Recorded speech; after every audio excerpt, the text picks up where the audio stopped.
This is that platform. This is that motherfucking platform. And I want to send out a message to black people, the black woman and the black man. Again, we are not enemies. We are allies. Go back to the 50s.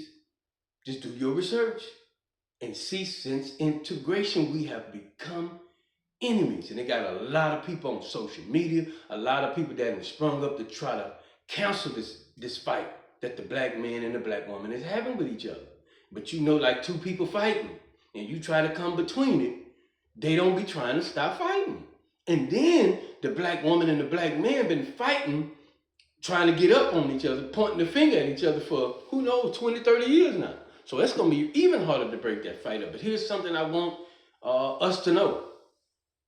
Because we forgetting they're controlling the narratives and we're not looking at it from this point.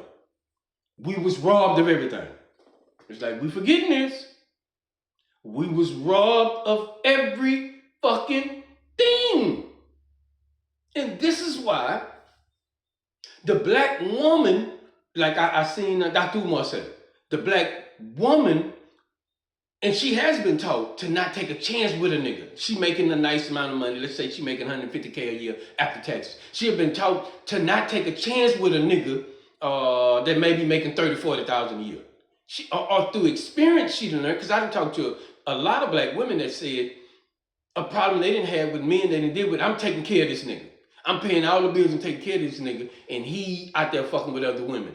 And that ain't doing shit. And my thing was for, what do you think, or why do you think, or what made you think, or who sold you the dream that was gonna stop that nigga from being an African? What made you think that was gonna stop him from being and doing shit that niggas do because you paid all the bills? And women get scorned from those situations, like, and they don't want to take that chance again. Because you know a woman's goal is getting this nigga, breaking this nigga till he's just with her.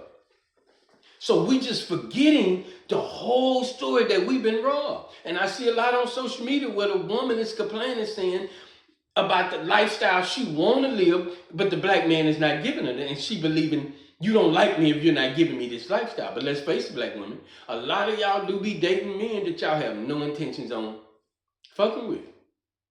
So why would you, if it was your son, would you give your son the advice to date women that's really not trying to be with him? Would you give your son that advice? I mean, let's be real. So what I'm saying is that we forgetting, most importantly, we've been robbed of everything. And we don't have it like that. Our dress code is expensive. The way we eat out and the money we spend is expensive. Everything we doing, pay attention to this, to cover our shame is expensive. The shit we are doing to cover our shame is extremely motherfucking expensive. The money the black woman spend for hair and all that shit is expensive. Even when she doing the hair herself, the shit is expensive. We're forgetting when they point to and say, a white woman can, like Umar said, Dr. Umar said, a white woman can see a black man with talent and invest in that talent, or in transition on his way to making it and invest in that. But the black woman won't. You have been taught to not take that chance. But we're forgetting all the money they accumulated during slavery. We're forgetting all the money coming out of the diamond mines, all the money coming out of all the raw material and everything coming out of Africa that's going straight to them. They can afford to take these chances. Same way, black woman, you are forgetting all the money that the white man has from these situations that the black man do not have, and you making these harsh demands. And you're not realizing a lot of your demands, like, to be my man, you're gonna pay all my bills. You're not realizing, or don't care you do, it's leading a lot of black men to the penitentiary. It's leading a lot of black men to the penitentiary because, yes, we want a woman. And the black man don't have, I don't know, a lot of black men don't have that. We've been reduced to a boy. Don't have that thing in us to say, man, you know what, fuck you. We don't have that because we don't want to be alone. If we pay attention to the Bible where it said it ain't good that man should be alone. We don't want to be alone. And I think a lot of y'all know that. And y'all be like, nigga, I'm going to put this pressure on you, nigga. And it's leading to a lot of, and I'm saying, fuck us. Fuck us. Okay, what about your sons? What about your son when he get out into the world and he have to deal with this? Then what do you tell him? How do he deal with this shit? Because I don't think a lot of y'all know a lot of black men are doing the things he doing to keep his woman happy. I don't want you looking at these other niggas. Yeah, these niggas balling more than me. I don't want you fucking with that. So I'm trying to impress you.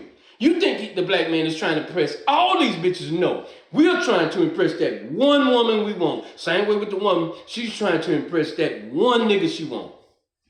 We forgetting this shit. Like, we put so much pressure on each other to give us each other more. Forgetting we would. I said this before. Even a pimp want his woman to have the finest things in life.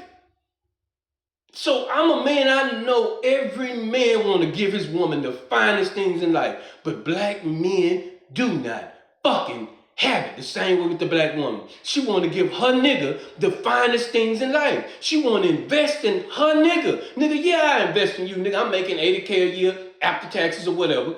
Yeah, I invest in you. Go to school, get your shit together. But we don't have it like that. We don't have it to take those chances like that, or at least in our mind, we don't have it. We don't have it like that. We would love to give each other the finest shit in life. I know it, man. I fucking know it. The same way a woman do for her kids, women would love to do that for her man. The same way a man do for his daughter, men would love to do that for his gal, his woman. But we do not fucking have it. And when are we gonna realize we was robbed of everything? We don't have it like that. And we'll continue to put this motherfucking pressure on each other, making 1,000 excuses why we a motherfucker doing shit that they doing, not realizing, not coming from a basis of realizing, man, we've been robbed of everything. And that is why we don't have it. And that is why motherfuckers won't spend it. And that is why the black woman is demanding the thing that she's demanding, because she wants to live this life. She wants to live a life that she knows she deserves to have. Not the dream that they selling her, but she wants to live a life. She wants to have a life that she knows she deserves. But she's forgetting the whole story. The black man can't really give it to you because he's been robbed of everything. He don't have it like that. Nigga, listen, I know niggas that's making 100-something K a year and they don't got it like that. Here's something for you to think about. I done read stories up on white men that's been saying for years, I am going to retire by the time I reach 30. Think about that. What kind of lifestyle did this nigga have where he say I'm going to retire by 30? The norm is what, working till you like 60? Yeah, some people work, you can retire after 20 years, but some people work longer. Just think, what kind of lifestyle do this nigga have to where he says, I'm going to retire by 30? Black woman, you better think about this. You better think about this, and this is something you need to do. Turn your sons on to. Nigga, you need to be trying to retire by 28, nigga. We don't realize we're not caring or we don't give a fuck about what we went through. We're just looking at today's time right now, making demands, forgetting the demands we make don't make no motherfucking sense. The demands, the pressure that we put on each other, it don't make no motherfucking sense. I know some people can give more. And they'll hide. They'll not, fuck that shit. I'm not taking that chance. I understand. We can probably bring more to the table than what we bring. But I'm just saying, if we all brought in a relationship everything that we can bring, we still forgetting we've been robbed of every motherfucking thing. And that's why we don't got it. And if you're dealing with a white woman, a black man dealing with a white woman, she can give more because she can afford more because all the money they accumulated from slavery and robbing Africa. If a black woman is dealing with a white man, he can give more. He can afford to give more because everything they didn't robbed us for. This is the shit we forgetting. And we don't give a fuck because we'll continue to put pressure on each other and pressure on each other and make it look like you don't really give a fuck about me because you're not giving more. But we don't have it to give. No cap, just a whole lot of capital.